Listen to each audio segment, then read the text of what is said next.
আজকের এই জাতীয় সিরাত উদযাপন কমিটির ঐতিহাসিক আয়োজনের সম্মানিত সভাপতি, সম্মানিত হযরত উলামায়ে কেরাম, সম্মানিত ইসলামিক দলের সম্মানিত নেতৃবৃন্দ, আজকের এই আল কোরআনের বাগানে উপস্থিত তৌহিদি জনতা ভাই এবং বোনেরা, উপস্থিত সম্মানিত সাংবাদিক বন্ধুগণ, আইন শৃঙ্খলায় নিয়োজিত সদস্যবৃন্দ, আসসালামু আলাইকুম রাহমাতুল্লাহি ওয়া বারাকাতুহু। সম্মানিত তৌহিদি জনতা, আজকের এই সিরাতুন নবী সাল্লাল্লাহু আলাইহি ওয়াসাল্লাম উদযাপন কমিটির মঞ্চের দিকে তাকালে আমাদের প্রথম হৃদয়টা হাহাকার করে ওঠে, যার জন্য আমরা তার জন্য আল্লাহ তাআলার কাছে দোয়া করি, আল্লাহ তাআলার দরবারে জান্নাতুল ফেরদাউস কামনা করি। আমাদের কোরআনের পাখি, কোরআনের তাফসীর কারক হযরত মাওলানা দেলোয়ার হোসেন সাঈদী রাহিমাহুল্লাহ, আল্লাহ সুবহানাহু ওয়া তাআলা তাকে জান্নাতুল ফেরদাউসের জন্য কবুল করুন।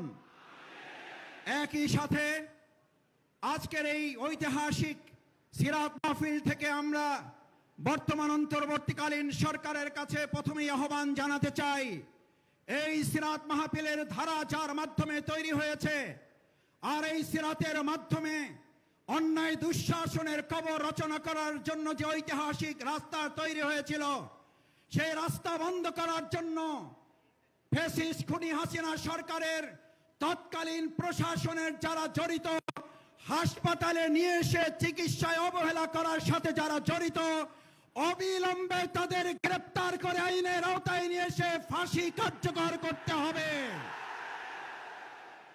সম্মানিত ভাই এবং বন্ধুগণ, আজকের ঐতিহাসিক সিরাত মাহফিলের প্রথম আহ্বান হচ্ছে, যদি সিরাতের মাধ্যমে দেশ পরিচালিত হয়, এমন এক ঐতিহাসিক প্রেক্ষাপটে আজকের এই মাহফিল, যখন রাষ্ট্র মেরামতের কাজ চলছে, আমরা অন্তর্বর্তীকালীন সরকারের কাছে উদাত্ত আহ্বান জানাতে চাই, মানুষের তৈরি করা তন্ত্র মন্ত্র কোনো মতবাদ দিয়ে রাষ্ট্র সংস্কার করে উই ওয়ান্ট জাস্টিসের অধিকার আদায় করা যাবে না।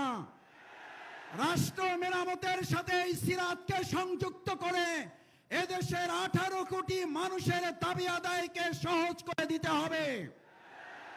যদি সিরাতকে সামনে রাখা হয়, তাহলে হযরত ওমরের মতো ব্যবসায়ী তৈরি হবে, আর না হলে সালমান এফ রহমান তৈরি হবে। সিরাতকে সামনে রাখলে হযরত ফাতেমা খাদিজা রাদিয়াল্লাহু তাআলা আনহা তৈরি হবে, আর না হলে পলাতক শেখ হাসিনা তৈরি হবে। বাংলাদেশের মানুষ সিরাতের মাধ্যমে সেই সোনালী যুগে ফিরে যেতে চায়। সম্মানিত ভাই এবং বন্ধুগণ, সিরাতের মাধ্যমে শিক্ষা ব্যবস্থা তৈরি করলে আজকে তৈরি হবে হযরত ওমর, খাব্বাব, হামজা, তিতুমীরের মত অনুসারী, আর না হলে তৈরি হবে হেলমেট এবং হাতুড়ি লীগের বাহিনী।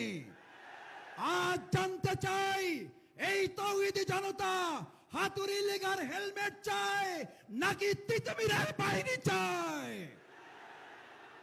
সম্মানিত ঢাকাবাসী, আজ ঐতিহাসিক সিরাতের মাধ্যমে আমরা বাংলাদেশের মানুষের কাছে আহ্বান জানাতে চাই, এই প্রিয় মাতৃভূমি বাংলাদেশ, এই বাংলাদেশে যারা ইতিমধ্যে চোরের খনি আবিষ্কার করেছেন, আর সেই বাংলাদেশে সিরাতের শিক্ষায় শিক্ষিত হয়ে 2 টাকার অন্যায় করেন নাই, দুর্নীতি করেন নাই, মসজিদ ইমামতের পাশাপাশি মন্ত্রণালয় পরিচালিত করতে পারে, চোরের সোনার খনির বিপরীতে সিরাতের অনুসারীরা সোনার মানুষ উপহার দিতে সক্ষম হয়েছে।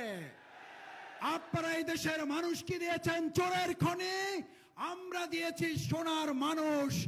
আজ সিদ্ধান্ত নিতে হবে, আগামী দিনে সুন্দর বাংলাদেশ তৈরি করার জন্য, সোনার বাংলাদেশ তৈরি করার জন্য সিরাত ছাড়া সোনার মানুষ তৈরি করা যাবে না, সোনার বাংলা উপহার দেওয়া যাবে না।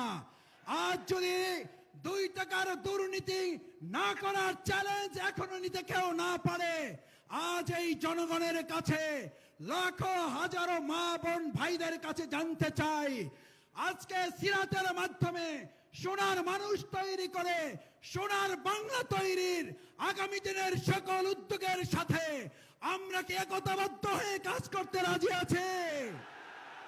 সবাই কি রাজি আছে ইনশাআল্লাহ? সম্মানিত ভাই এবং বন্ধুগণ, আসুন আজকের ঐতিহাসিক সিরাত মাহফিল থেকে আগামী দিনের দুর্নীতি চাঁদাবাজ মুক্ত, বিশেষ করে এখনো ফ্যাসিস্ট হাসিনা সরকারের দোসর যারা বিভিন্ন জায়গায় লুকিয়ে থেকে মৌলবাদের স্বপ্ন দেখেন, মৌলবাদের নাম দিয়ে যারা আমাদের ওলামায়ে কেরাম ইসলামপন্থী জনতার আন্দোলনকে কটাক্ষ করেন, হুঁশিয়ার না হলে 2024 সালের 5 আগস্ট একটা নয় বারবার আসবে, বারবার আন্দোলন তার কারণে হবে। আসুন সেই আন্দোলন সংগ্রামের মধ্য দিয়ে এক সুন্দর সোনালী বাংলা তৈরি করার উদাত্ত আহ্বান জানিয়ে আমার কথা শেষ করছি। বাংলাদেশ জিন্দাবাদ, বাংলাদেশ জামাত ইসলামী জিন্দাবাদ, ঢাকা মহানগরী দক্ষিণ জিন্দাবাদ। আসসালামু আলাইকুম ওয়া রাহমাতুল্লাহি ওয়া বারাকাতুহু।